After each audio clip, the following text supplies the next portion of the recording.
Is this your year? You guys can point the finger at him. Is this your year? You can talk about the Is it fair? vacation, and if you do that, it's really unfair. Do what you always do. It's really unfair. What about Dak? It's my quarterback. What about Dak? It's my team. How about it? And if you guys do that, man, it's unfair. Another year, same results. Lost as a team. We lost as a team, man. DC failed.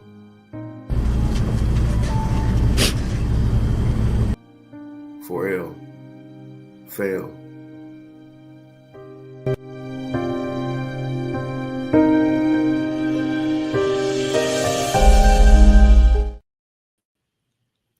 Oh my goodness.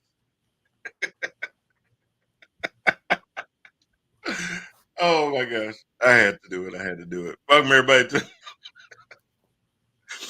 oh boy. Welcome everybody to another episode of Head to Head Sports. I'm your host, Brian Parker, along with my co-host, Mr. Randall Hargrove. How you doing, sir? What's going on, man? Not much. My damn screen freezing, but I can hear and see, so when it unfreezes, I'll be good. Oh my goodness. Oh man. I had to do it because we're gonna get to the NFC East a little bit later, but of course the Dallas Cowboys are a part of that and should have a little bit of fun with that. It's that time of the year already to start hearing all the Cowboy fans come from up under the rocks and everything, telling us how it's Super Bowl or bust this year. I won't leave y'all tease too long. I'll just go ahead and tell you bust. If you got to choose between the two. So anyway, Cowboy fans are something else. It really amazes me. I've chatted with a few so far, and somehow or another, they think Schottenheimer is an upgraded head coach over McDaniel. Not McDaniel, I'm sorry. McCarthy. And I don't get that to say I can't wrap my head around it. I don't understand how they think that is an upgrade and how they think their team. Well, at whole has upgraded over last year. I don't get it. I don't understand. I agree, and we'll look into that because, I mean, the coach might have been a small part of the issue, but if they think that swapping out Mike McCarthy for Schottenheimer is the end-all be-all, well, no wonder you've been waiting 30 years. I mean, damn. If you can't identify what's wrong with that franchise past the head coach being the issue, what about the damn owner? What about not signing Derrick Henry last year in the offseason when you had the chance? I mean, damn. I mean, what about addressing some of that kind of stuff? What about not having the number 2 wide receiver, CeeDee Lamb, last year? I mean, now you got George Pickens. That's true, and we'll see how that goes. But your offensive line has had to be retooled. Anyway, before I go all the way down to Cowboys, but if people think that the only reason that or the change of tide is going to rest with Brian Schottenheimer, like he had been there. They didn't acquire him. He was there the whole damn time. So come on. What was he hidden? It's mind blowing. Oh, I love Cowboy fans because it is literally mind blowing. They can find any reason to have hope. I give them that. The well of hope is never dry. Yes, it should be, but it never is. So, all right, y'all. Well, we're gonna jump in because we have 3 divisions that we are definitely going to get through this week. We're going to cover the AFC South and the NFC South, and then tack on the NFC East. That'll help us catch back up with our divisions, and then next week, then we'll move out to the NFC West, AFC West, and then the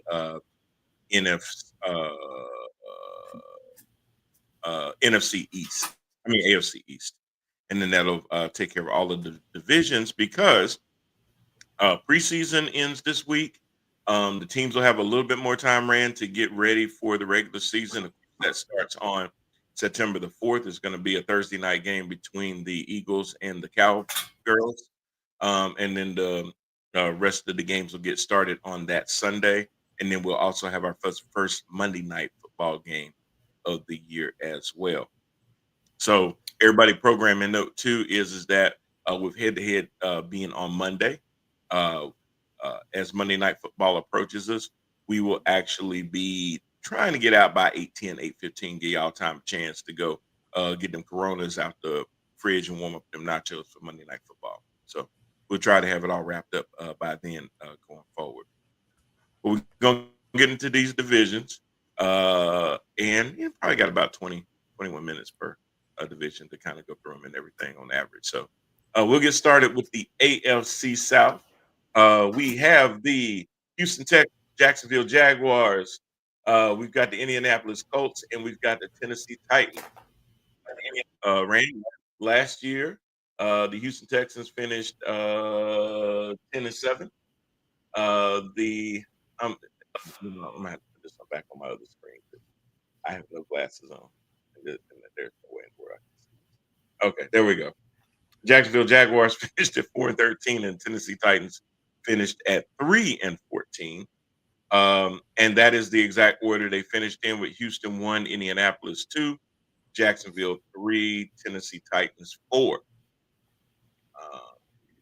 Looking at the Houston Texans, they are led by their quarterback, C.J. Stroud, Carolinas. With his backup being Davis Mills. At running back, they have Joe Mixon, who is currently out. But then they also have Nick Chubb, who they acquired in the offseason from Cleveland. At wide receiver, they've got their guys, Nico Collins, Tank Dell. And they've also added Christian Kirk there as well. So they got a nice group of receivers. They also have their Mr. Reliable at tight end in Dalton Schultz, a couple years removed from the Cowboys. So, Rand, they've got a pretty good offense. The main thing is going to really be to see this year if they can keep C.J. Stroud upright.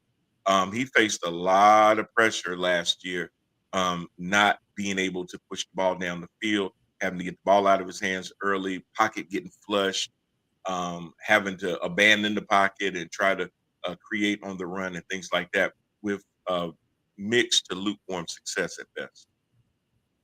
Yeah. I think they have done enough to repair their line issues. They are absolutely loaded. They are absolutely defensively, and that is going to help. They got their three main wide receivers that you were talking about. You got Nico Collins. You got Jaden Higgins, who is a rookie, but just a dynamic slot guy who should be all of that. I wanted this guy in Pittsburgh coming out the draft. And they got Christian Kirk, the three main guys to throw to. C.J. Stroud is just another year of experience under his belt. He's going to be good to go. Like you were saying, you got the running back Joe Mixon, who's out for right now, but then they went out and got Chubb to back him up. So offensively, they're looking good. They're a rail-rounded team.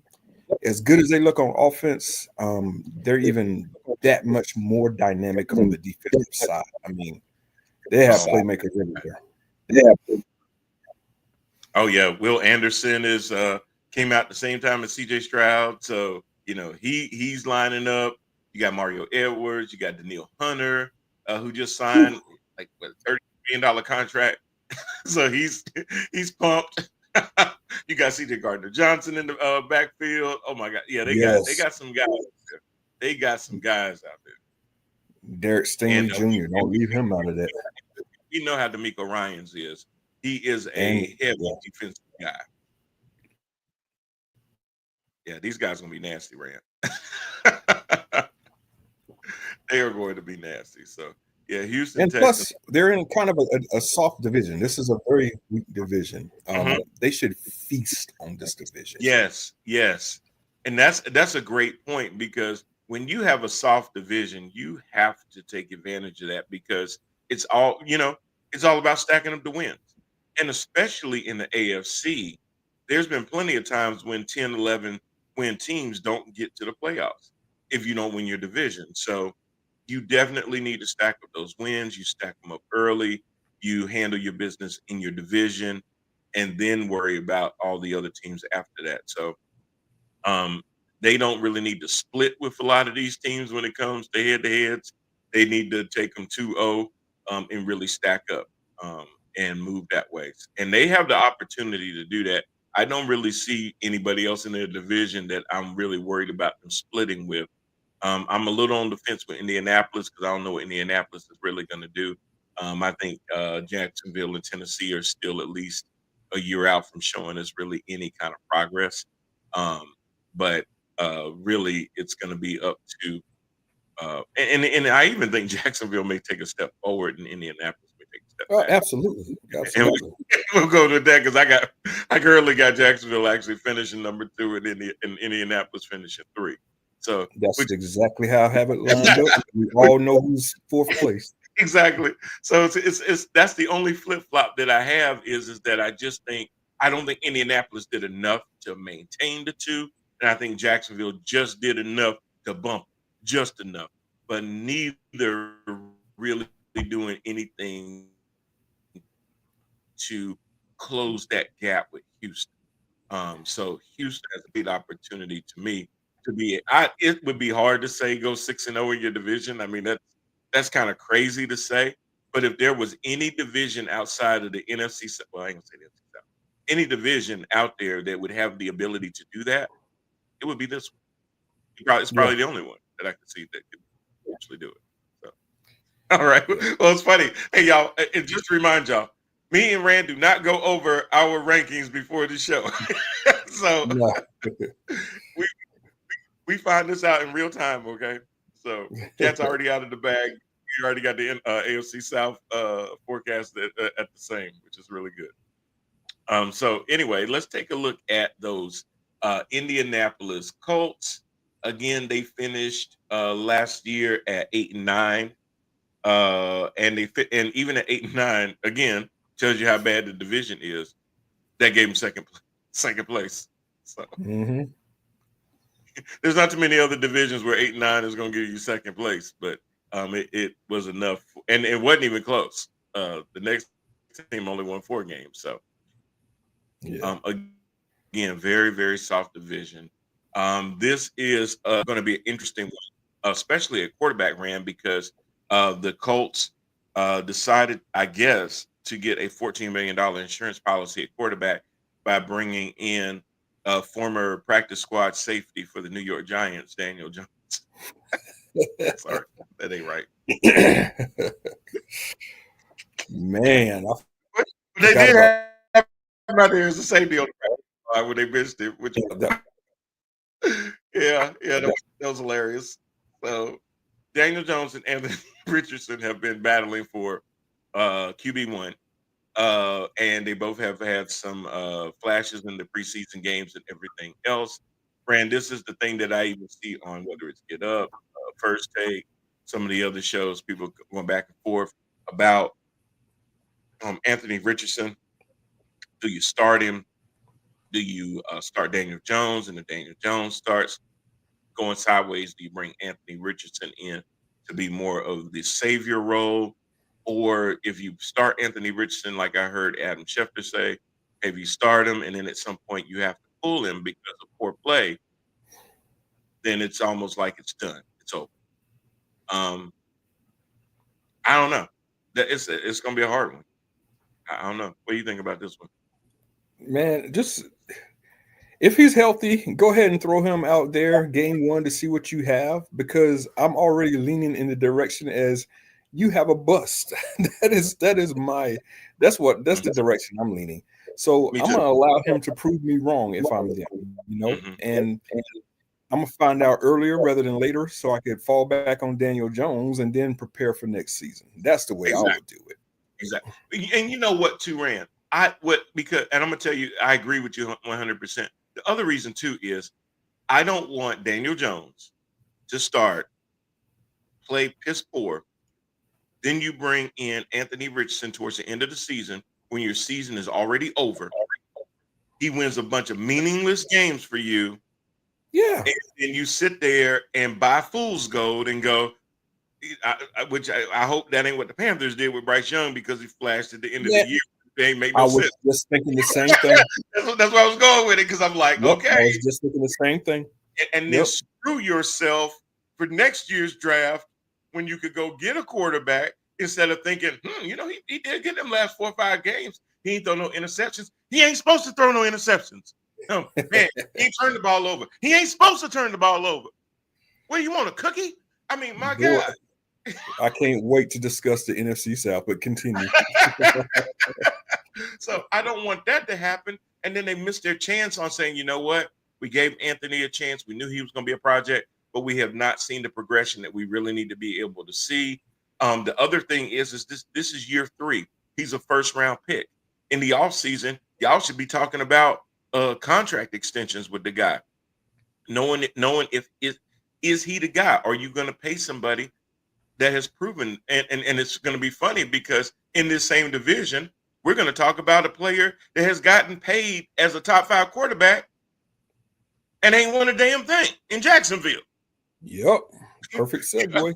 And got stuck with this. So, Indianapolis, you need to know sooner than later, is he going to be able to go from being a project to a highly probable franchise or Jamarcus Russell 2.0? Yeah. You need to know. Need to know that. And right now, they're leaning towards the latter. Can't even stay on the field. And when he's on the field, he's a turnover machine. So right. And he'll tease you. He'll throw these nice bombs and passes and stuff like that and make you ooh and ah and just make you wonder for what could have been. But he's also one dumbass mistake from either getting himself hurt or putting the ball in harm's way. Yeah. His finger is hurt right now because he didn't see the most juvenile of juvenile blitzes coming at him. It wasn't even an exotic defense. It was a hot read. Yeah, it's a hot read. Both of the receivers turned around and were waiting for him to throw the ball, and he was looking at the other side of the field. We know that from playing. Let it go. Throw it away. Do something. Yeah. Nope. Throw in the direction of the blitz, bro. We know that from playing Madden. Right. Exactly. That's how you expose it. When they come for you there, go that way because now you got somebody that's unchecked. Get it to him and let him do all the work after the catch. But damn. Yeah. Had 2 over there. He just wasn't looking at him.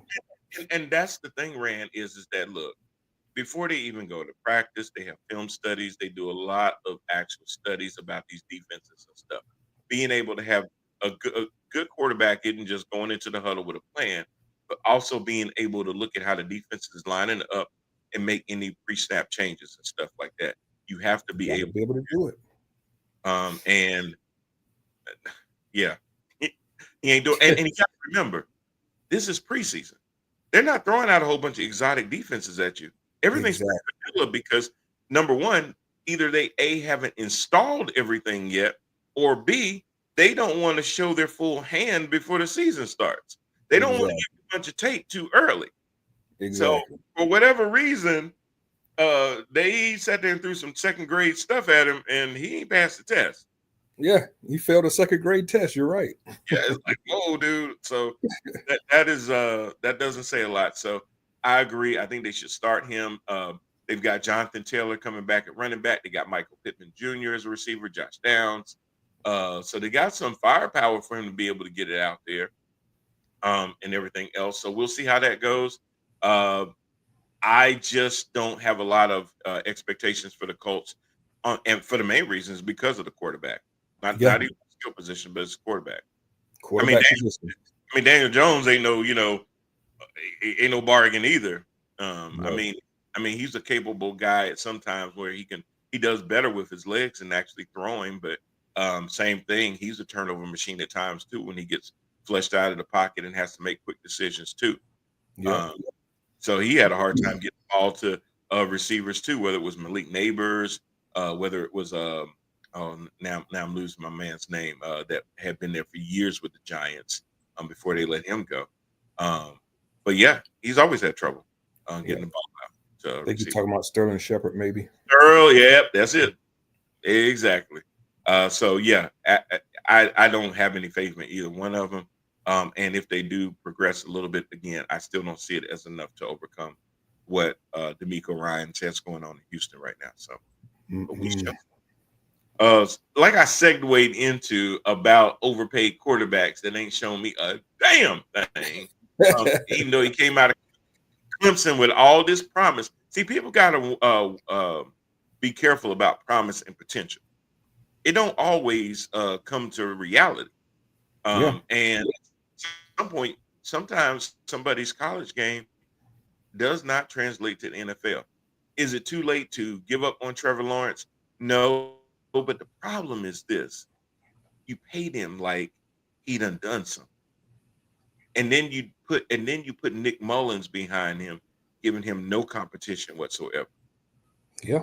I mean, damn, you ain't got no choice but to go with Trevor Lawrence because you don't even have really a number two that you can say, hey, if Trevor Lawrence gets hurt, this guy's going to be able to keep this ship steady and everything. Not shading Nick Mullins like that, but is this going to be a guy in the preseason OTAs, training camp, and everything else that's going to be able to get the best out of Trevor Lawrence and push him to realize that, hey, if he performs terribly, that he got to worry about Nick Mullins giving up the clipboard and the ball cap? Hell no. Yeah. I've never seen a guy make so much money off of one playoff win. And that's pretty much Trevor Lawrence. He got one playoff win, they paid him, and he's sitting pretty. It's terrible. It's terrible. Now, I mean, they've got some good they got good running back in ETN. We got to see what he's going to be able to do. He's got to stay healthy. But to me, they're going to have to lean heavily on their run game. Definitely. Well, we'll see. And then they've got Brian Thomas Jr. At wide receiver. We'll see. They got De'Ami Brown as well, which was a pickup. But they also have listed as Travis Hunter as a third receiver. I hate this is going to be me too. This is going to be the most interesting dynamic of this team. This team will be talked about more so about where did Travis Hunter line up in the game? How many snaps did he play on offense? How many snaps did he play on defense? And things like that. Is he really going to be a two-way player? I'm a little skeptical about him being a two-way player full time because I'm afraid that he's going to get worn down. Yeah, that's my fear as well. I mean, the speed of the game in the NFL is just so much, and the physicality is just so much more than college. So if it was up to me, I would play him in the old Deion Sanders for the Cowboys role, which he's full time for a cornerback position. That's his position. But I might give him some gadget plays to run more offense. But they lining him up as the number 3 slot guy. I just thought that's such a mistake, man. Yeah, me too. And Rand, the other thing that I was thinking about with that too is that God forbid he gets hurt.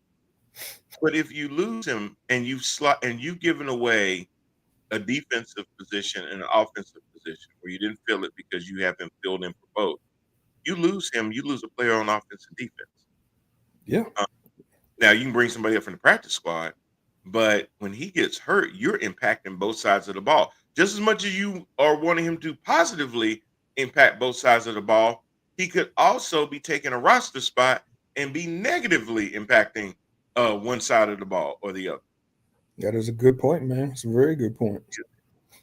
Anthony said he didn't play yesterday because of a lower back injury.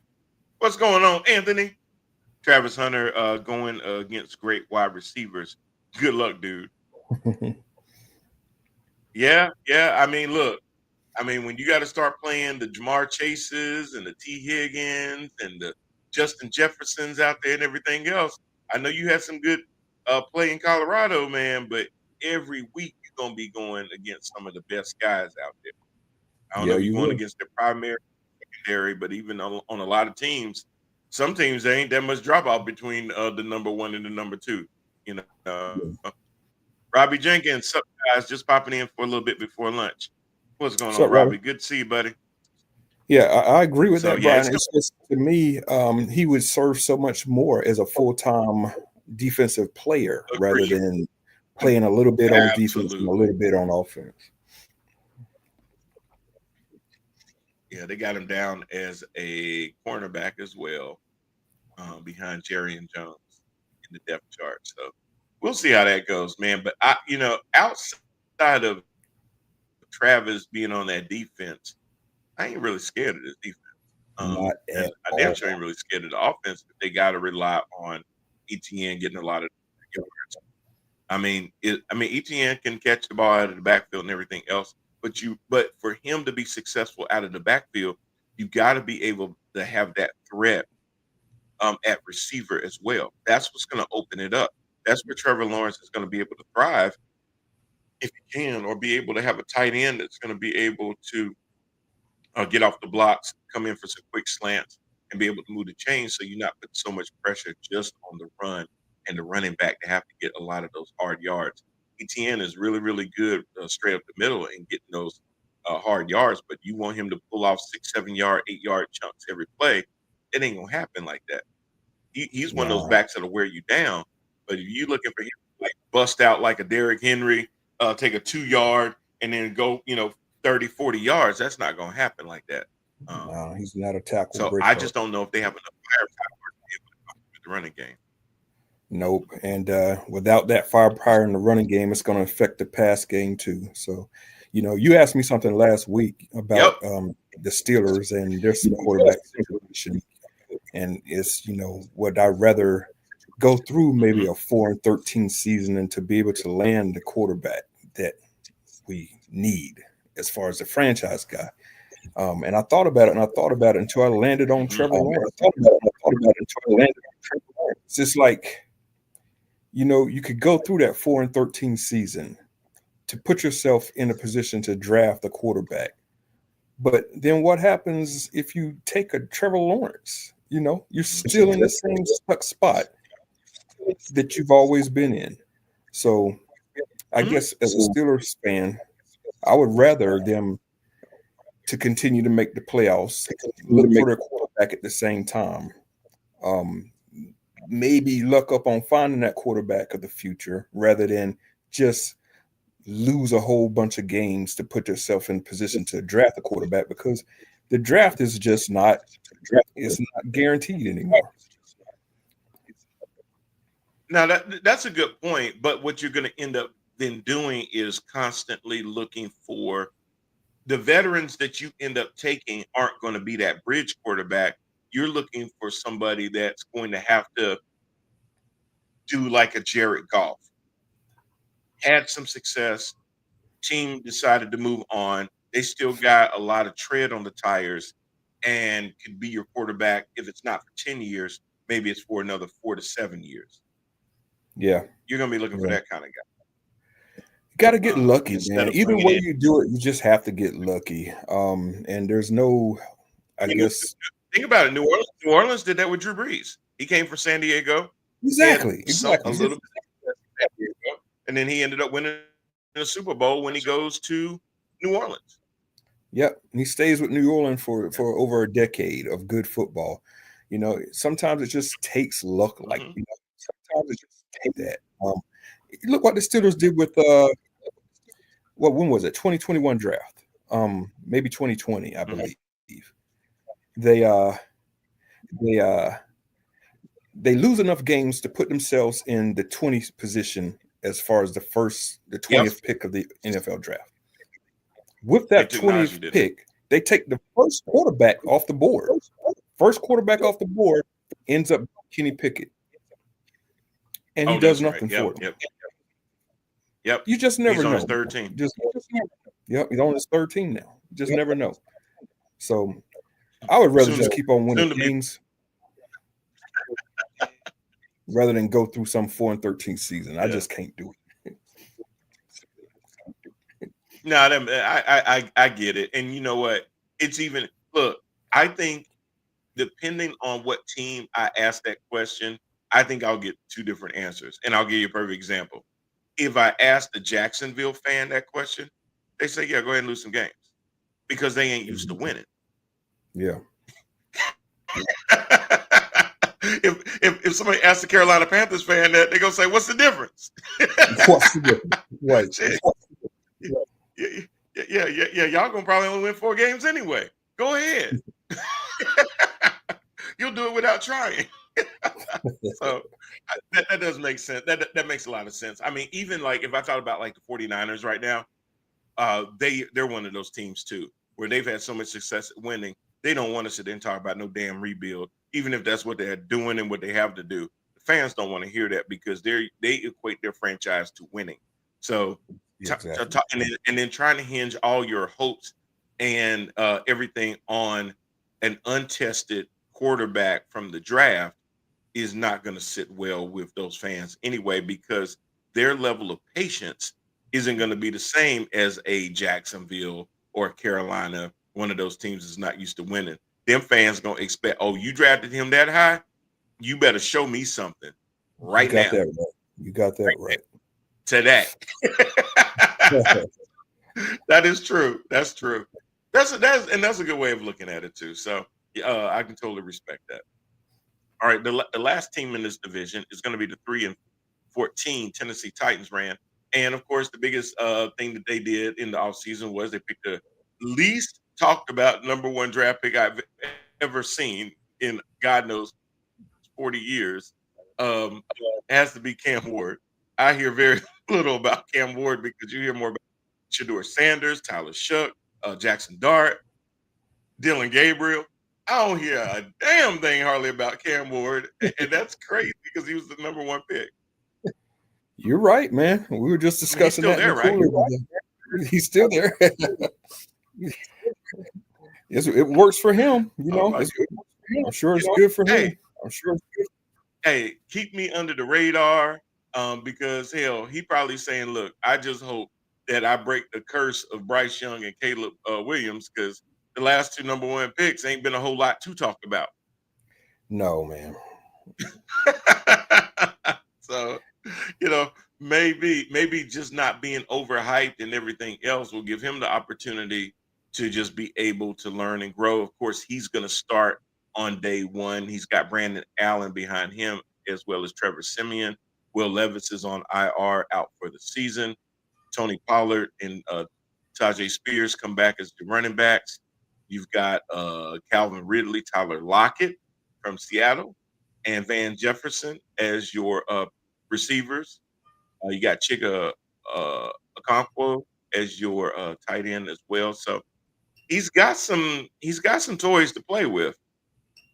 And which is why I think they will do better, but because you've got a rookie quarterback, not totally familiar with their defense, but having a rookie quarterback in that much of a position to see them go from 3-14 to anything meaningful. Can they win 5 games? Can they win 6 games? Probably. But that's still not going to be enough for them to scratch the surface, even in the AFC South. No, they just have too much above them right now. The Colts defense, you got the offense and the defense of Houston, and you got Jacksonville. It's just too much for them. I agree. Yeah. So when I look at it, and I think you alluded to it as well, you've got the same ranking as I do coming out for this year. I've got Houston at 1. I've got Jacksonville actually at 2. I've got Indianapolis at 3 and Tennessee at 4. That's exactly how I got it lined up. That is crazy. Again, guys, we do not go over these pre at all. So it's good to see it because the thing I always ask Rand before I go to the NFC South is how much did these teams improve either during the offseason free agency? How much did they improve themselves throughout the draft and things like that? You know, what kind of coaching changes did they have during the offseason? where coaches or coordinators took on head coaching positions, things of that nature. So you kind of have to give them that preseason report card to really see where the trajectory is and have they done enough to really be able to take that next step. Not next step as far as, okay, I won 4 games last year, can I win 6? Okay, that's great, I guess. But is it enough to really move the needle? And for a lot of these teams that I'm looking at this year, some of them have made kind of changes here or there. Some of them have just swapped one player for another player, and it netted them 0, basically, to me.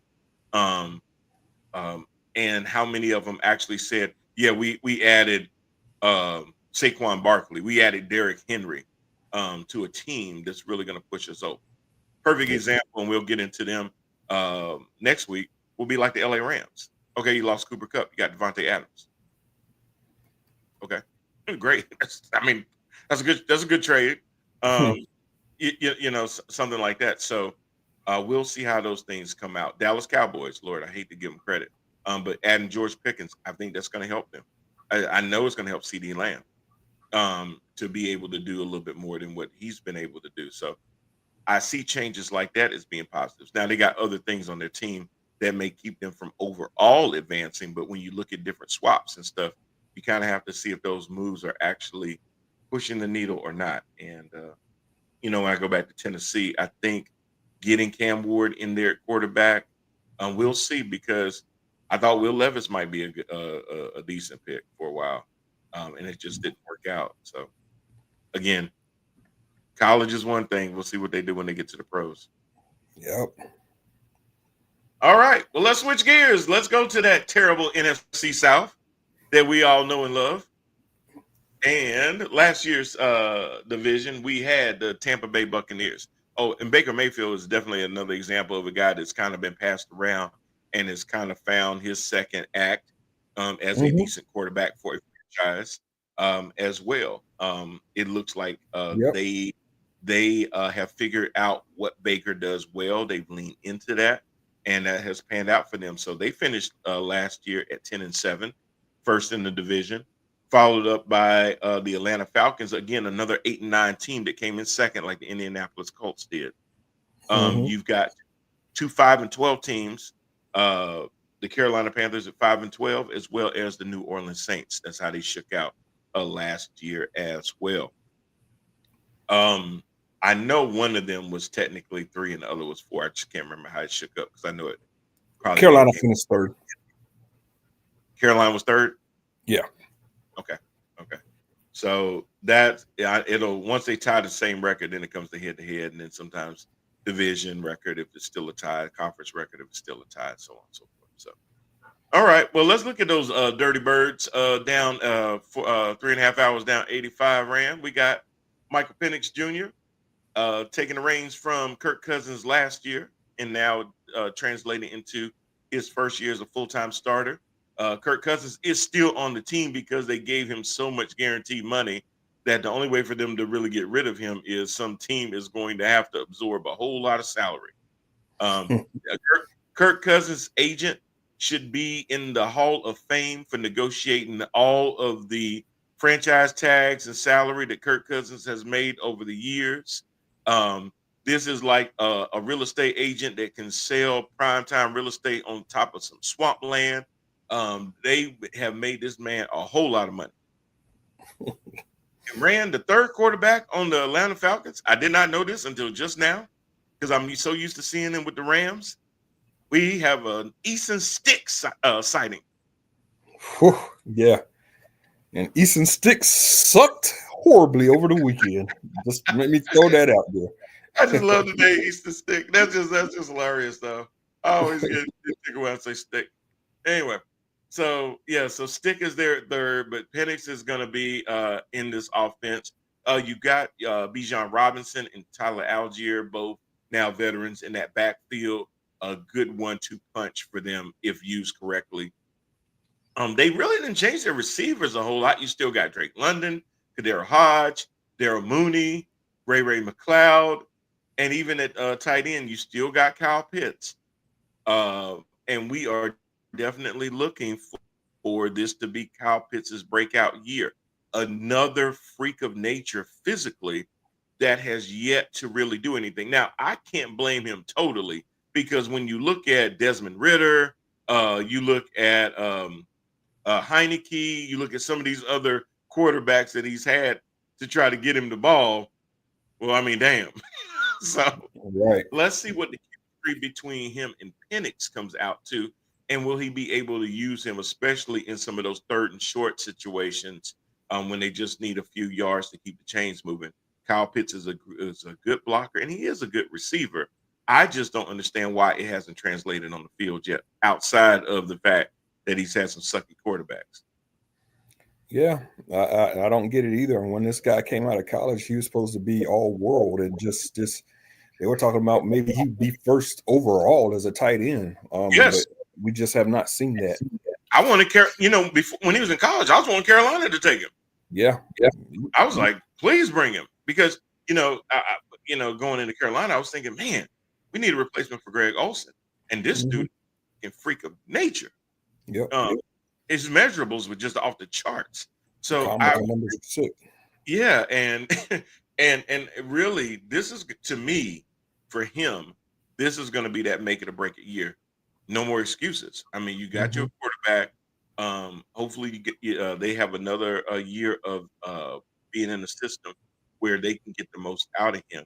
It's got to happen for this guy this year, or I don't think he's going to be in Atlanta, because now when you start talking about having to start re-signing picks and stuff like that, man, they're going to make you play out your contract. You're not going to get an extension. No, he hasn't earned an extension. Not at all. Anthony says Colts waiting to pick their starter. Like, dude, we already know who should start. Just start Daniel Jones. You think so, Anthony? Yeah. I mean, don't you want to know what you got in Anthony Richardson? Don't you want to? Even if Daniel Jones is playing better than him in the preseason, you want to know what you really got. If he fails, and I agree with Adam Schefter, if you pull him, you're probably signaling that it's over. Yeah, at some point, you do need to signal that. Now, exactly. Don't be afraid of that. Don't be afraid of that, because, and I think sometimes franchises do get into that situation where they will just go ahead and ride a dead horse after he's been dead. He died 2 miles ago, and you still trying to ride, because you don't want to admit that you got a bad horse. Rice. And that you just need to go ahead and take him on out and just put him out of his misery instead of putting your fans through that misery. Yeah. Let him know early, because you gambled to get him. You knew that could have gone either way. Just like when the Giants took Daniel Jones at number 6, that was a gamble. When you do that, you put a target on your back.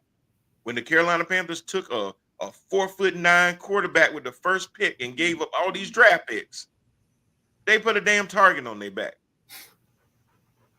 That's what you did. Yep. But what makes it worse, you make it worse when you can't finally look in the mirror and go, you know what? That didn't work out. San Francisco, I give them all the credit in the world, went and got Trey Lance.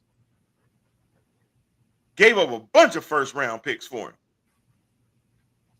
Realized he ain't it. They were not afraid to say, you know what? Mr. Irrelevant is better than the dude that we gave a bunch of first-round picks for and ain't looked back. Exactly. I'll give you another example. We were just talking about him. The Titans selected Will Levis. Yeah. And they, instead of taking their number 1 selection and adding a weapon for Will Levis, they said, Mr. Levis, we've seen enough of you. Exactly. We're going to get a quarterback. Exactly. Yeah. Like, we admit our mistake. What they basically said, though, Rand, is it don't matter what weapons we bring in, you are the problem. You the problem. Yeah. We made a mistake. We made a mistake. You the problem, and we're going to move on from you. Yeah, yeah. It was the same thing I noticed in Philadelphia when they got rid of Carson Wentz, and then Carson goes to Indianapolis, Carson goes here, he goes there. Now, of course, he's with Kansas City, and it's like, okay, had he been any other than a first-round quarterback, if he was a 5th-round quarterback, would he have gotten that many more chances to become a starter? No. Yeah. No. So I understand a lot of times teams are hesitant to just give up on a first round draft pick so fast because, hey, he was drafted in the first round. You're like, that carries this extra cloud over you, and you get a lot of consideration more than said fourth, fifth, sixth round picks would get. A lot of them wouldn't still even be in the league. Carson Wentz is still in the league, as an example. So I do get that. Baker Mayfield, he got more consideration because he was a first round pick. Now it's worked out for him, but for every Baker Mayfield and Sam Darnold that you have out there, you got plenty of other ones that do not fall into that category. So, Anthony, long story short, find out what you got in Indianapolis. Because if you have not improved that much, your season was already doomed before it began anyway. But don't just have it hobbling along all season, not knowing what you really got. We've seen Daniel Jones. We know who he is fundamentally, and we know what he can do. We need to see what Anthony Richardson really is. Number one, we need to see if he can stay healthy.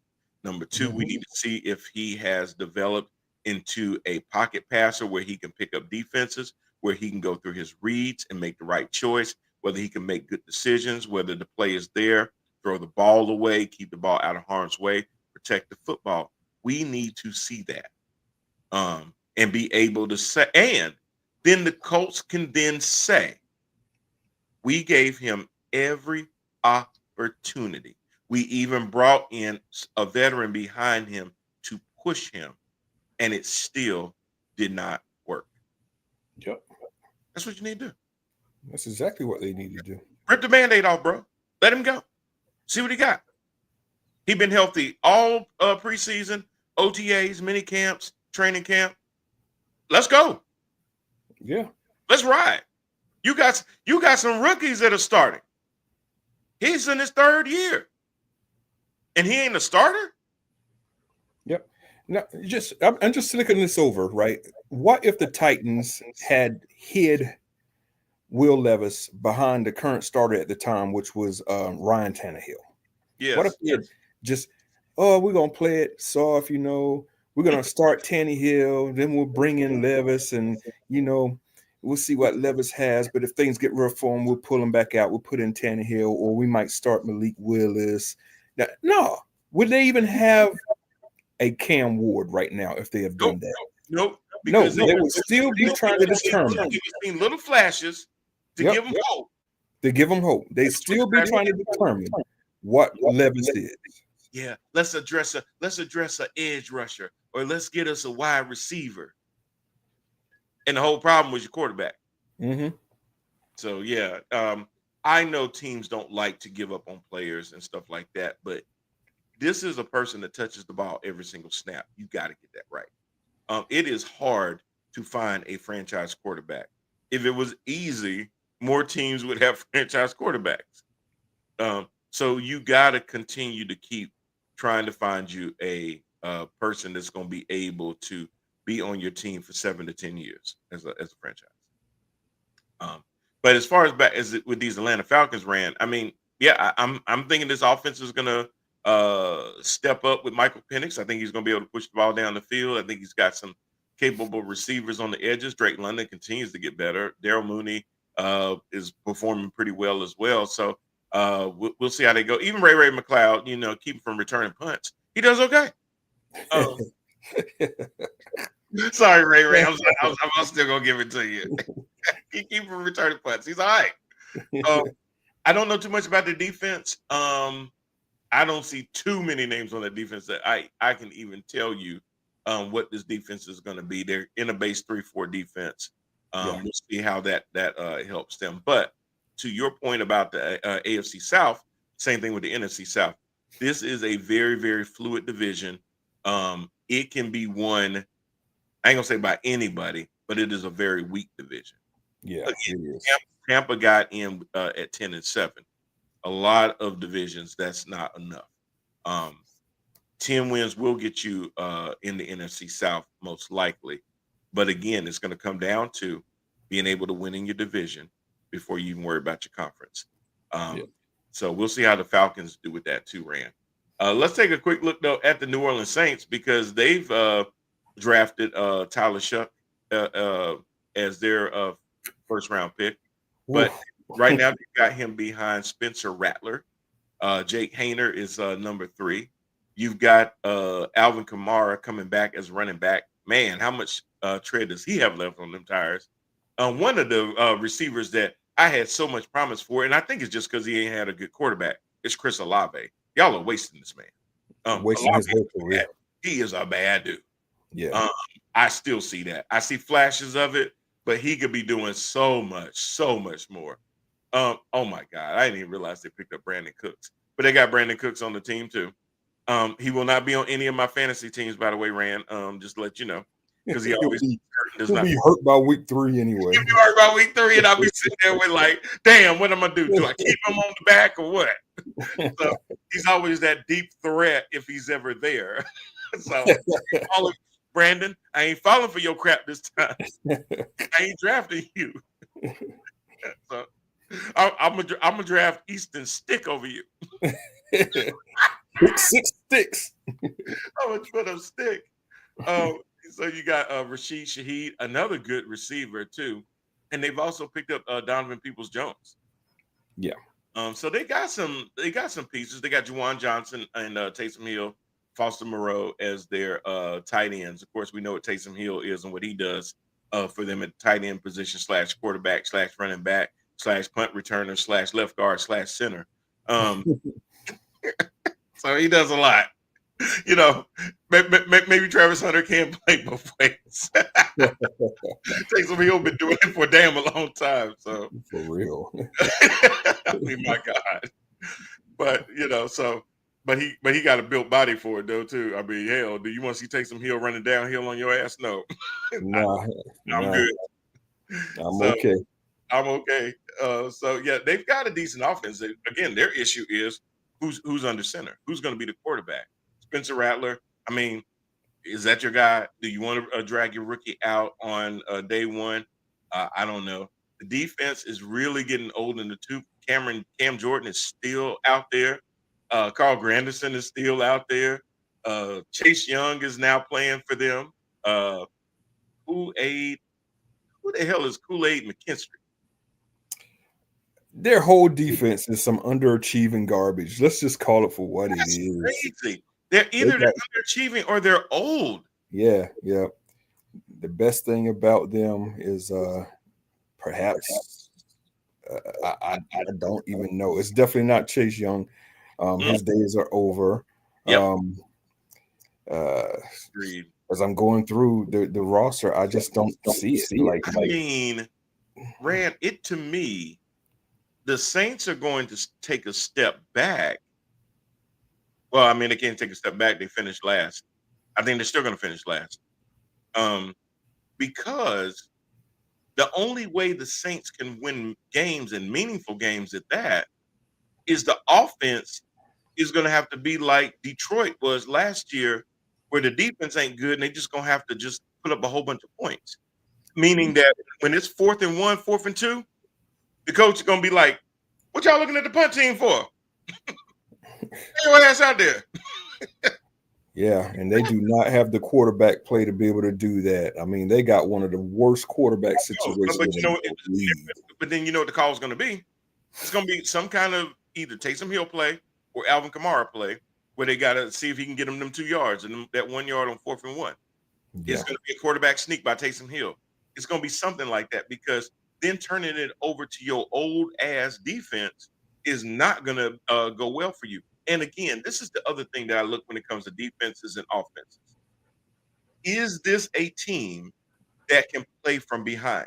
If they're down 2 scores, do they have a chance in hell of winning that game? They ain't got an ice cube's chance at winning that game. So when you got an offense like that from nothing. Tyler Shuck is not bringing you back from nothing. Let me tell you what this team's nickname is to me. And there's a couple of teams out there I'm gonna get his nickname too. 3 and out. Yeah, that's them. That's them. You know, 3 and out. That is them. You know, I mean, damn, your punter may actually be your MVP if he can pin them back in the backfield. That might be your secret weapon. Is hey, field position. We kicked them so far back that they made a couple of plays, but they got stopped at around the 40, 45-yard line. They crossed midfield. That's your best hope.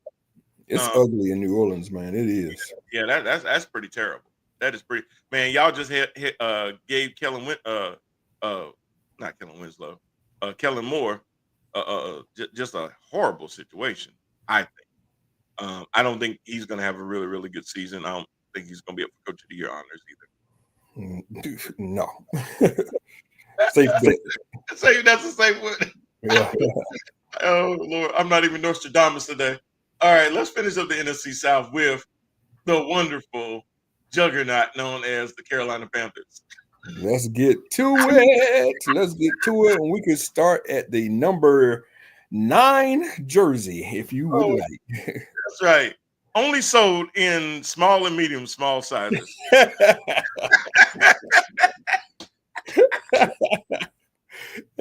I mean, come on, let's be for real. Can you really see somebody wearing a 2X Bryce Young jersey? Hell no. Did they make them?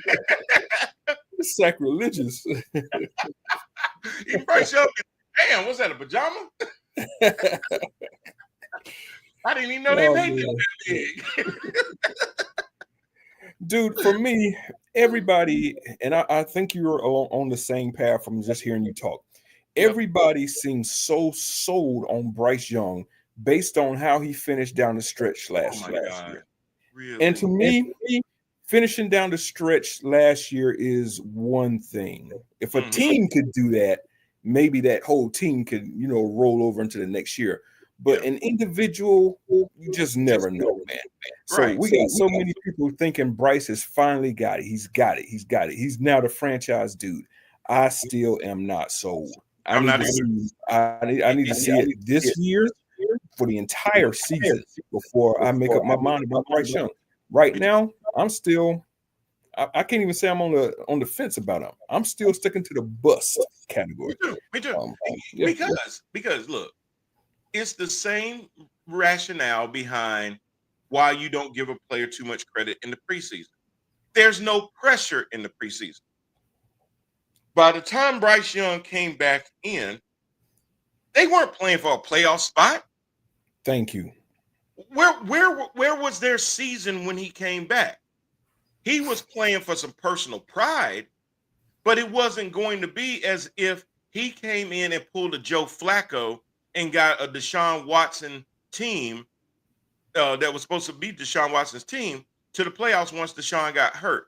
That's not what Bryce Young did. No. He sat there. He stunk in 2 games. They sat his ass down like they should have done in the first year. And then because he's coordinated Andy Dalton getting in a car wreck with the family dog, gave him a chance to come back on the field. He got back on the field by default. Red Rocket was supposed to be playing. You made somebody hit his little Toyota Camry in South Charlotte somewhere and messed him and his family up, and that's how you got back on the field. Now I don't know if that's actually what happened, but I know that was the end result is that he got his ass on the field. I don't know if he coordinated or not. I kind of feel like he did. Mm-hmm. He was like, man, I got to figure out how to get this red mug out in front of me. Mm-hmm. So he put Cam Newton on him. But anyway, but so I'm not sold either because I need to see what he does when there's pressure, when the lights are bright. Thank you.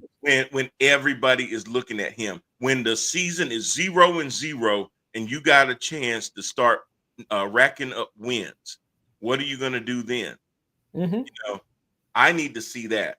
How are you out the gate? Are you going to come and give us a 300-yard game? I mean, you've only given us one in your entire career, but are you going to give us a 300-yard game coming out the gate?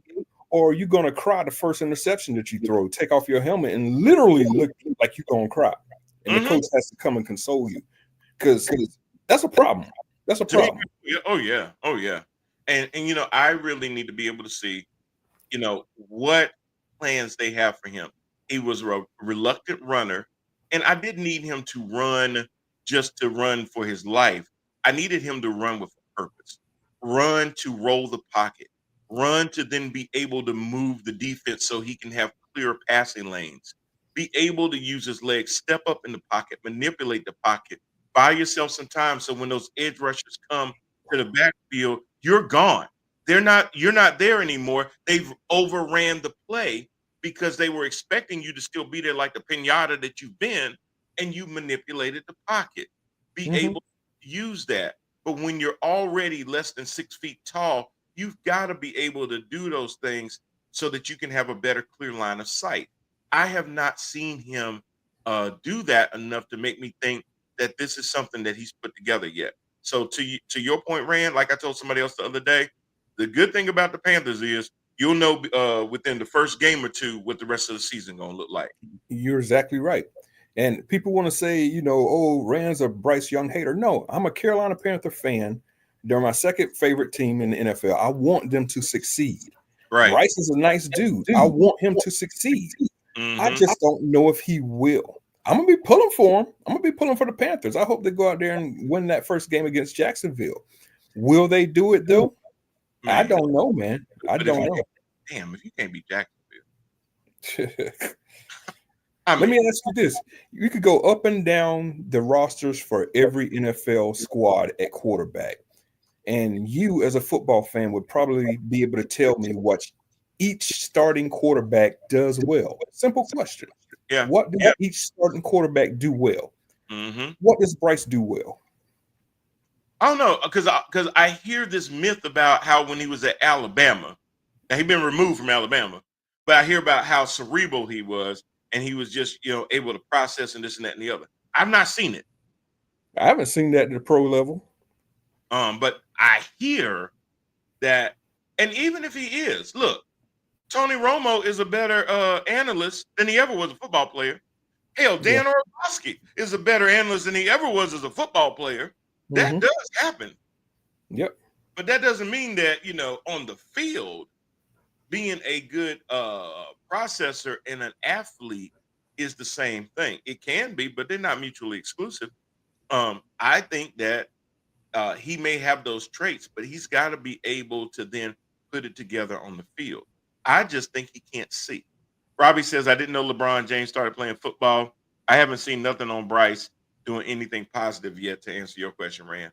I haven't either. When you say that, what does he do well? What's that thing that when you say, oh, you know what? I know what I'm going to get out of Bryce today. Yeah, go up and down the NFL, man. The Bills starting quarterback. He's got strong legs. He runs. Oh, yeah. Josh. Yeah. He's a rookie quarterback. You don't want him to hit you. McDaniels in Washington. He's only been there for one season, but what does he do well? Dude's a leader, man. He leads men. There's no doubt about that. I mean, Kyler Murray wears midriff shirts. I mean, come on. Yeah, even he runs. Little Kyler Murray, he runs. He'll get up out that pocket and take off on you. So he does that well. That big ass helmet. Bryce do well? I don't know what Bryce does well. I don't know. Not at all. He hasn't shown us anything yet, and that's going to be the challenge. You got him. You got Andy Dalton. You got Jake Plummer. I'm really interested to see what this backfield is going to do. But the backfield is only going to be as good as that front line is going to be. But Chuba really showed last year, which is probably why Miles Sanders had to go.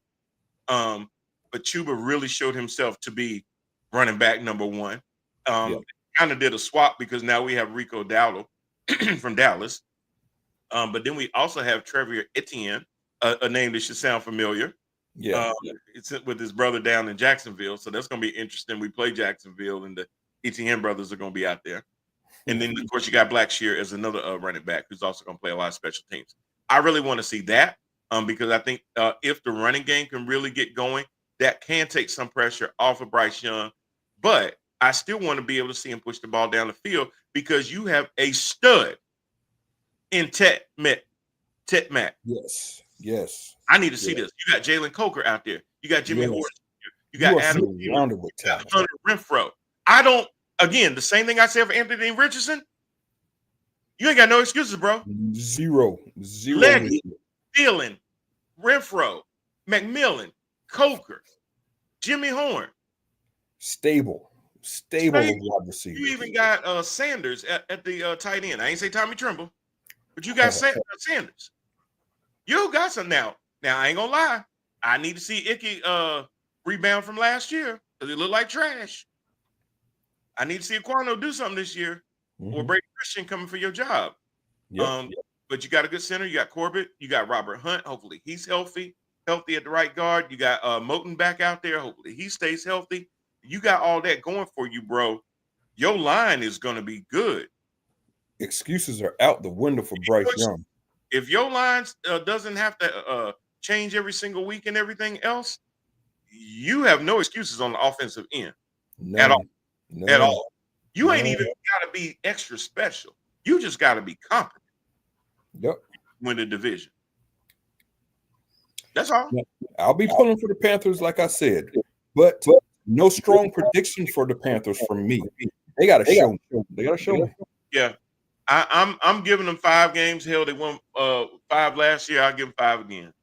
Yep, I'll give them 3rd place in division. That's what I'll give them. That's actually what I gave them to.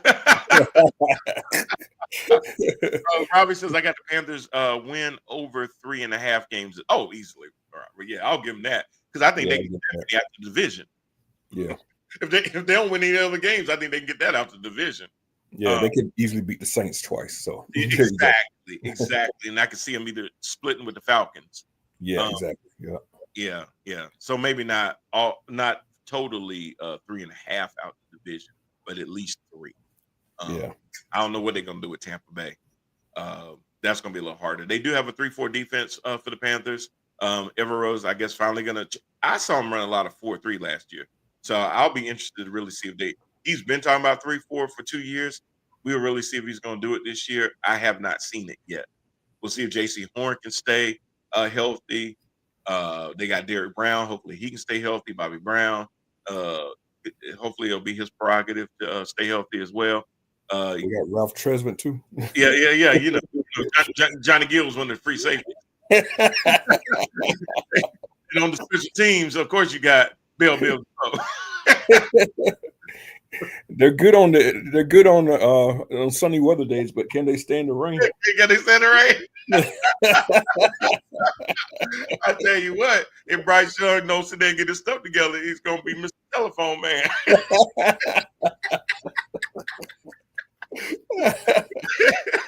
Go back up.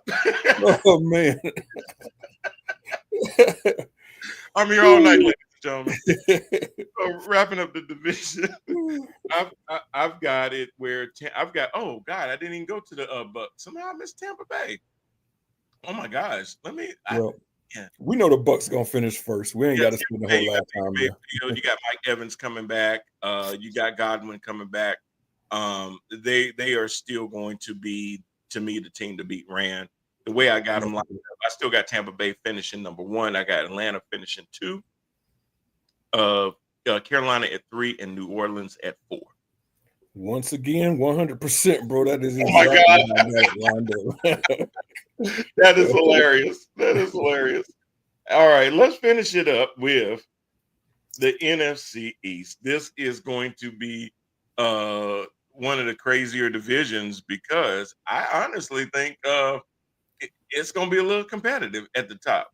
You know, we got the reigning. Let me say, y'all, we got the reigning champions here. The bird game. You know that I ain't gonna put it on. You know what we got the reigning Eagles. I gotta get one of them rings though, with the wings to pop out. That's pretty fly. But we got the Eagles coming back. They finished last year at 14-3, followed by the Washington Commanders at 12-5. Dallas Cowboys. He just rolls off my tongue so easy. So sorry. Dallas Cowboys. That sounds good. The New York Football Giants at 3. I'm already getting ready for my Cowboys stuff. Hey, y'all, when they fall apart, trust me, there will be a new clip that I'm going to cut with the Cowboys. I even saw my man Stephen A. Smith start to roll out his tape with the little sad music and the people just sitting there in despair and stuff on First Take, and it makes me cry every time I see that. Because he always talk about the black woman at the end, talking about she just looking at y'all like y'all ain't worth a damn. Yes, that's my favorite, man. Look at the sister. Look at the sister. I'm like, yep, she is looking at y'all like that. And then To me, it's like these Cowboy fans are out here talking all this crap about the Eagles, right? The Eagles have had more success in the last 10 years than the Dallas Cowboys have had in the last 30. You can no longer talk about the Eagles, bro. Exactly. So, and then you got the New York Football Giants at 3-14. That's how they finished last year. The Eagles, of course, bring back Jalen Hurts. Now, I'm a little worried about their backup. They got Tanner McKee, then Dorian Thompson-Robinson as his backups. That's a little on the shaky side for me. But then you've also got Mr. 2,000 yards Saquon Barkley. At running back, you got A.J. Dillon, Will Shipley behind him. They moved on from Gainwell. Kenneth Gainwell has moved on. So he's not back there with Saquon anymore. Then you've got, of course, at your wide receivers, you got A.J. Brown, Devontae Smith. Terrace Marshall Jr. has now gone to the Eagles. Along with John Mechie, Darius Cooper, Wow. Nia Smith. Yeah, I didn't realize he was over there with the Eagles. So, we'll see. You know what? I bet you Terrace is going to have a good year, too. I bet you. Anytime people leave the Carolina Panthers, they normally flirt. I do, too, because I saw so much promise in him, too. I was a little but again, you got a 5'9" quarterback. Yeah. He's that LSU receiver that didn't make it. It's like all of the LSU receivers just dominating, except for right. Yeah. And then of course you got Mr. Reliable at tight end, Dallas Goedert coming back as well. So again, Fran, this offense, I think they're poised to make another run. Of course, they lost Kellen Moore as their offensive coordinator to go to the lowly Saints. So Kellen Moore goes from a robust offense to what the hell was that? That's going to be interesting. But I think that because their key players are still in place, I don't really see a drop off from the offense just because the coordinator is not there anymore. Yeah. As far as their defense, though, my God. I mean, let me count the ways. You got Jalen Carter just getting better and better every single year. You got Nolan Smith Jr., Zach Bond just beating people's ass. Cooper DeJean doing his thing. Sidney Brown, Quinyon Mitchell. This defense, man, is going to be hellacious, especially in this division. Yeah, no doubt about it. Which is Kobe Dean. Jeremiah Trotter Jr. I'm sorry, I forgot about some of these dudes. Yes, Lord have mercy. Yeah. Yes. That's why it was so hard for me to move them out of number one. I wanted a reason to find some type of fallback for them, but they are just loaded, man. Yeah. They're loaded. Well, the only one that I was preseason trying to push to number one was going to be Washington. Mm-hmm. And call it a 1 and 1A. But again, I had to ask myself, did Washington do enough to get themselves over the hump, or did they do just enough to maintain where they're at? Compared to the rest of the division, I got them maintaining where they're at, even though I think they got a little bit better in certain ways. We'll see how the whole Debo Samuel thing works out for them. So I guess I already just transitioned over to Washington. So, of course, you got Jaden Daniels coming back from his Rookie of the Year campaign. And you've got Marcus Mariota backing him up. You got Brian Robinson Jr., who is not playing this week, actually. News came out because the rumors are they are trying to shop him via trade because they feel really good about their backup, Bill Eckler or what's the name, Ja'Cory Croskett, Merritt, and Jeremy Nichols. So Brian Robinson Jr. is kind of trade bait right now. So they're not going to play him because they don't want him to get hurt. Now the problem is with receivers. You've got Luke McCaffrey. Name should sound familiar. Yes, he's related to him. You've got somebody that is trying to reach his career from a couple years ago with the Dallas Cowboys, Michael Gallup. So we'll see how that goes for Michael Gallup. He's going to be one of their receivers. Then you've got Swiss Army knife Debo Samuel, change of scenery from the West Coast to the East Coast. Really, really interested to see what kind of packages they put in for Debo. You got Jacoby Jones, you got Noah Brown. These are receivers that Jaden Daniels has a great chemistry with. But the one name that I didn't mention is going to be scary Terry McLaurin, who That is right one now, hell of an important name. man, that he has out of all of the chemistry that he has with his receivers, this is the one. This is the one that he linked up on so many plays and touchdowns that really helped his rookie season. That is in a contract dispute now with the Washington Commanders.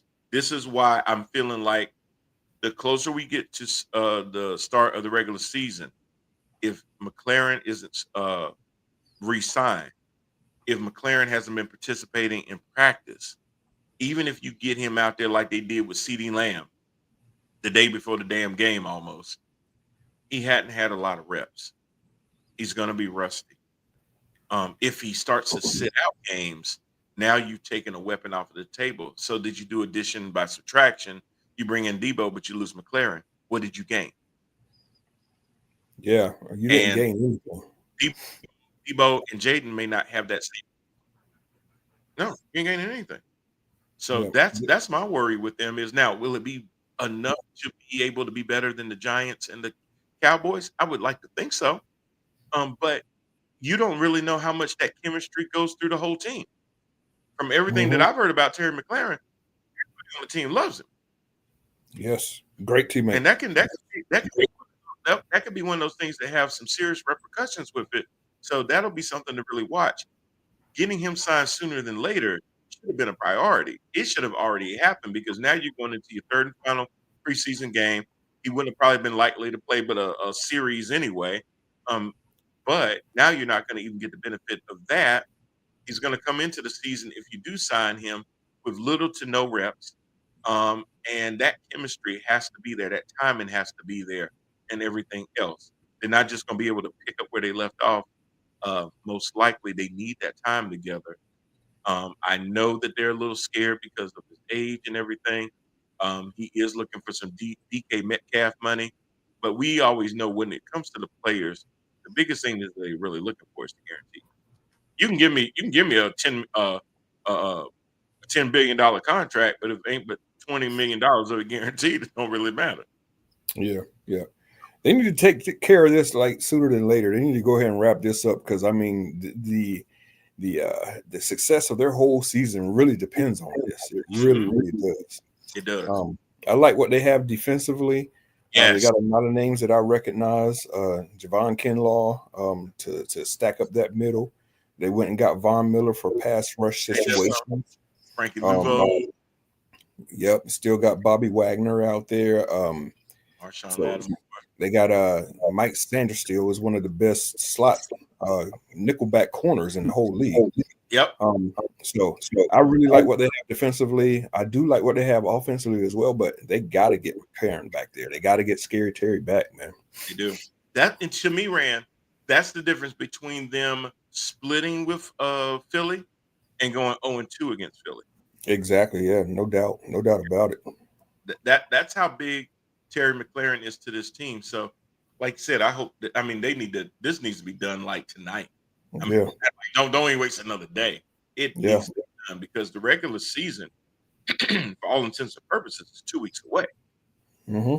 That's crazy. So they got to get that time on the field together to be able to get that chemistry. Plus, you want to be able to see Cliff Kingsbury is going to be able to see, hey, what can I do with McLaurin on one side, Debo on another side, Eckler in the backfield? Man, that would be a crazy setup. All them threats. Oh my! And then have Zach Ertz, and then Jaden being a threat himself with his legs. Come on, man. Dallas can't do nothing with that. No, they cannot. Dallas can't. That defense will be Swiss cheese. Yep. Ain't nothing they can do with that. So yeah, we really need to see what they're gonna be able to do. Speaking of the Dallas Cowboys, let me go and jump on into these Cowboys. They are coming back with, of course, Dak Prescott. We'll see how many games he makes it through. But Joe Milton, the third that they got from New England, he's going to be there. They got our Charlotte boys still there as the third quarterback, Mr. Will Greer. They moved on from Dowdle, and they brought in Javonte Williams at running back from previously of the Carolina Panthers and then Philadelphia Eagles. They now have CeeDee Lamb at receiver, Kevontae Turpin. They got George Pickens, and they also traded last year for Jonathan Mingo. See how that goes. Didn't they give it like a 6th-round pick for Mingo? They actually gave up something for that too. That's just mind blowing. That's what I'm like. Me too. I'm still blown. And then of course they have Jalen Tolbert too. So I don't even know how Mingo has filled with Turpin, Lamb, Pickens, and Tolbert out there, but we shall see. Jake Ferguson and Luke Schoonmaker are their tight ends. You know, this is going to be a more balanced offense for the Cowboys. I have no doubt of that. Their biggest issue has been running back. I think Javonte Williams is a decent running back. I don't think Denver really used him the right way. Just make him go straight up the middle all the time. But even when he was in North Carolina, he was a great running back. Miles Sanders, I don't know what he has left. Miles Sanders, to me, and I saw it with Carolina, was when your line is really good, Miles Sanders is really, really good. Exactly. When your line is trash, Miles who? Miles what? Miles Sanders is some trash. Yeah, exactly. When your line is subpar, so is Miles Sanders. That's what I noticed about Miles Sanders. So we'll see. I'm not that you know, the thing with the offense though, Rand, I see is that he's got to be able to make quick decisions, get the ball out of his hand quick, which he does do. Sometimes but he does get the ball out of his hands pretty fast. And he's going to have to really rely on that because I don't know how much that offensive line is going to hold up. You got a lot of guys out there named Tyler. We're going to have to see if any one of them can really step up to the plate and do what they got to do. And then from the defensive side, when we sit there talking about not signing people, Jerry Jones, I don't know what your ignorant ass got going on over there. I don't know what. Jerry, this is not a soap opera. I know you want it to be, but y'all can be talked about without it being something stupid. Micah Parsons is the best player on your team, hands down. Sign the man. Should have. I ain't never seen no mess like this. If you weren't going to sign him, you should have been traded him and gotten a bunch of first-round picks. Yep. I got 2 words for you. Brian Burns. Had the Panthers traded him when I said they could have had 2 to 3 first-round picks. Mm-hmm. Wait, trade him to the Giants for a 6th-rounder. Yep. Okay, guys, I'm heading out. Lunch is over. Let's get ready for some football. Thanks, Robbie. All right, Robbie. He also said I said Dallas Cowboys is right. So appreciate that. But yeah, you need to sign him because your defense is already bad. Trayvon Diggs is still out. Not that was going to help.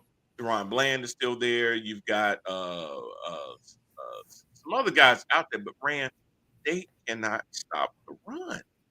No. This defense is going to be exposed. They will be. And if the offense doesn't do like what I said Detroit did last year, or Atlanta's going to have to do this year, New Orleans, where they're going to have to score a whole bunch of points. But again, this is going to be one of them teams. If they are trying to play from behind, it's going to be hard. It's going to be hard. I give them a better chance only because of the receivers that Dak has, but it's going to take a lot out of them to have to come from behind. Yeah, and that receiving core is a two-way sword. I mean, they are a devastating combination. They can be, but they are all 2 divas that demand the ball, and both of them will pout when they don't get their targets. So we'll have to see how that works out. That's the part that I'm worried about. Is on paper, it sounds good, but knowing how mercurial they both can be, I'm worried about the chemistry. They saying all the right things right now, but when Dak look one way and don't think you opening up, and then he look at the other way, you're gonna start counting receptions. Oh yeah. When one of these receivers has 5 touchdowns and the other one has not scored yet, you are going to hear some problems. I don't care which receiver it is. You're going to hear about it. That's right. I got that feeling too. I've been thinking the same thing. So we will see how that goes. And let's round them up so we can get up out of here. We got the New York Giants. This is going to be an interesting one too, because I think the Giants are actually going to be a little bit better than they were last year. I mean, hell, they only won 3. Yeah. Games. I really like I can Jackson see them winning Dart. more than 3 games this year easily. Yeah. Whether it's with 37-year-old Jackson Dart as the backup, James Winston. I'm sorry, this damn knack must be the end of me. And Tommy DeVito as the 4th quarterback. You've also got Tyrone Tracy Jr. and Devin Singletary as the running backs. Of course, you got Malik Neighbors coming back for another year. Darius Slayton, Wandale Robinson as some receivers. You got Phil Johnson as a tight end. You got some decent guys out there. Whether it's Russell Wilson starting and then Jackson Dart coming in midway through the year, or whether it's Russell and Jameis doing this year and Jackson Dart coming along, the team, you don't have the pressure with Jackson Dart because you're not going to be finish 1 or 2 in your division anyway. Yeah. Really playing for 3rd. So you don't really have to rush him out there if he's not ready. If he is ready, he'll go ahead and throw him out there. I wouldn't necessarily start him day 1, but I mean, I don't know how you feel about that one, but definitely. No, I would not put him out there day 1. To me, he's shown enough just in the preseason alone that should let them know that this is their quarterback of the future. So they need to take care of him. Ease him alone. They are not going to win nobody's division this year. So ease him into the mix, man. My thoughts. Exactly. Defense-wise, there's said Brian Burns still out there. Maybe he'll show up. You got Abdul Carter that just got drafted, so we'll see how that mix plays into it. Brand at best, and I'll be honest with you, I got the Giants finishing 3rd. I know who you got last then.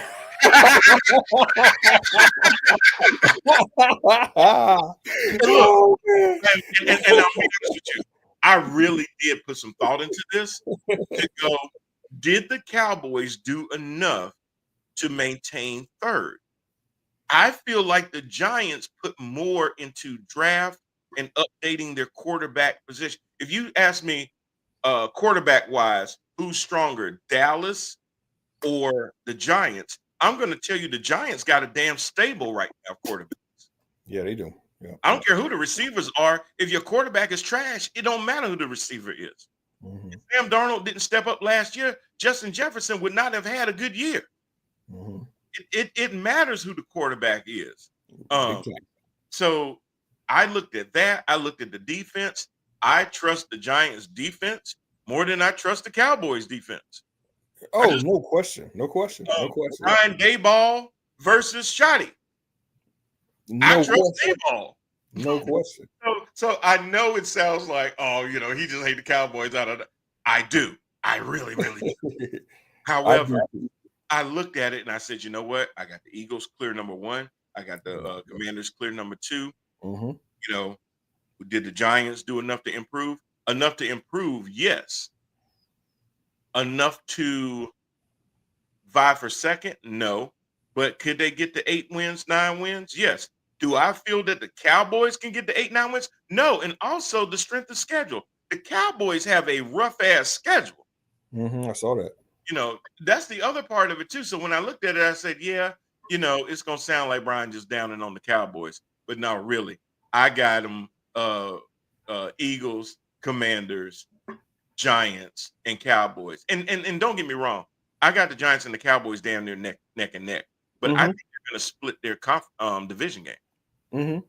Yep. I'm not going to argue with you. They could easily finish like that. I actually have Dallas in the number 3 spot, but you know me. I would absolutely love to see Dallas. I would love it. Shut all these Cowboy fans the hell up. Oh, yeah. This season. Because if they start slow. Yeah. I was looking at it and breaking it down like you too. And I was using the whole did they improve, did they take a step back type of formula as well. I saw the Eagles maintaining. I saw Washington actually improving, just not enough to take Philly. I saw the Cowboys take a step back, and I think they've taken a significant step back. They are no longer a team that can challenge for that number 1 or number 2 spot, in my opinion. They cannot. But are the Giants close enough to them to take them over? I'm not going to argue with you. So I'm interested to see what, because Mr. Moonball throwing balls to Malik Neighbors, I just got to see it. Because it's going to be his new Tyler Lockett and DK Metcalf. Yeah, and that dude ain't no joke, man. Neighbors ain't no joke. This dude is crazy. So you do that, you improve your defense just a little bit. That helps you with field position and things like that, coaching head to head, all those kind of things. I trust Dayball a whole lot more than I trust Shotty. And Shotty might come in and be a great coach to them, a great motivator. At the end of the day, I don't trust Jerry Jones not pulling the strings behind the back on Shotty and stuff like that. I don't think it's the coaches. I think it's the owner. Yep. I don't think you're a hater at all. I think it's going to be a long season for Dallas fans. I do. Yep. Now, and the setup is so crazy because I keep hearing a Super Bowl. I mean, y'all ain't even been to the conference championship. It's just delusional. Just absolutely delusional. You get George Pickens and you think this dude is just Jerry Rice. I mean take it from a if he was Jerry Rice, he would play with the Steelers. Look, the Steelers have more wide receiver divas than anybody. If this dude was the second coming to Jerry Rice, his ass would still be with the Steelers. Thank you. Period. Thank you. You did not get Jerry Rice. You did not. Oh my gosh. They will see. It's coming. Anyway, y'all, we got 3 divisions in. We got 3 more next week. Thanks for staying with us. We're going to get this drive going on that out of here. Really do appreciate y'all for coming in. See us again next Monday when we review the AFC, NFC West, as well as the AFC East as well. We'll get that done. We'll see y'all again next week. Peace.